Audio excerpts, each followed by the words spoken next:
कल एक खबर ये आई कि करण जौहर ने इस बात को मान लिया है कि बॉलीवुड को बर्बाद करने की उनकी भी उतनी ही जिम्मेदारी है जितनी की बाकी लोगों की।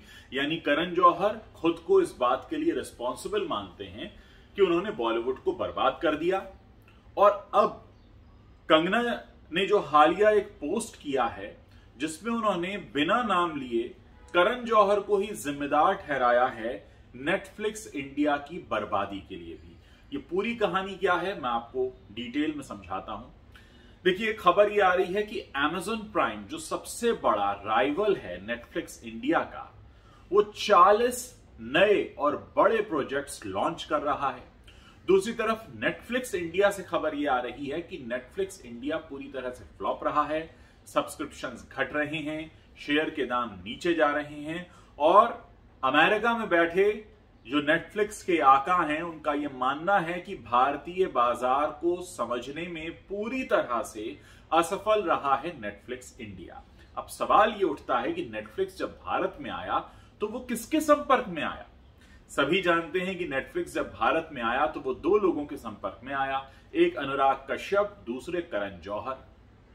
और इन दोनों के संपर्क में आकर जो कंटेंट उन्होंने भारतीय बाजारों के लिए बनाया वो नहीं चला। आज हालत यह है कि नेटफ्लिक्स इंडिया को यह कहा गया है कि बहुत जल्द आपको कोरिया में रिलीज होने वाले कंटेंट का हिंदी डब्ड वर्जन यहां रिलीज करना होगा, क्योंकि यहां की जितनी भी टीम है नेटफ्लिक्स इंडिया की वो इस काबिल नहीं है कि वो भारतीय बाजारों को समझ सके। यानी भारतीय बाजारों को समझने के लिए जो करण जौहर और अनुराग कश्यप का इस्तेमाल किया गया वो इस्तेमाल गलत था, वो अप्रोच गलत थी। और जिस तरह से करण जौहर भारतीय दर्शकों को नहीं समझ पाए और उनकी लुटिया डूबती चली गई, उसी तरह से नेटफ्लिक्स की लुटिया भी डूब रही है। ये सारी बातें समझने के लिए कंगना का वो पोस्ट भी देखना होगा जिसमें उन्होंने करण जौहर का नाम तो नहीं लिखा है, लेकिन उन्होंने लिखा है कि 90s का फेडिंग डायरेक्टर। जाहिर है उनका इशारा किस तरफ है।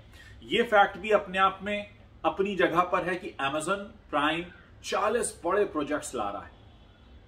नेटफ्लिक्स इंडिया पर ऐसा कुछ भी नहीं है। नेटफ्लिक्स इंडिया लगातार फ्लॉप हो रहा है। नेटफ्लिक्स पर सिर्फ अंग्रेजी कंटेंट चलता है, हिंदी कंटेंट देखने लोग वहां नहीं जाते हैं। और यह बात भी उतनी सच है कि जब से नेटफ्लिक्स इंडिया में आया है 2016 के बाद से, तब से अनुराग कश्यप और करण जौहर ये ही दो सो कॉल्ड बड़े फिल्म मेकर्स हैं जिनका कंटेंट यहां दिखाई देता है।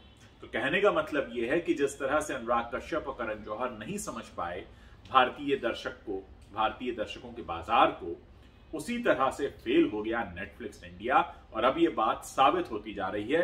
तो सिर्फ बॉलीवुड ही नहीं बल्कि नेटफ्लिक्स इंडिया की बर्बादी के लिए भी क्या करण जौहर मानेंगे कि वो जिम्मेदार है? ये बड़ा सवाल है।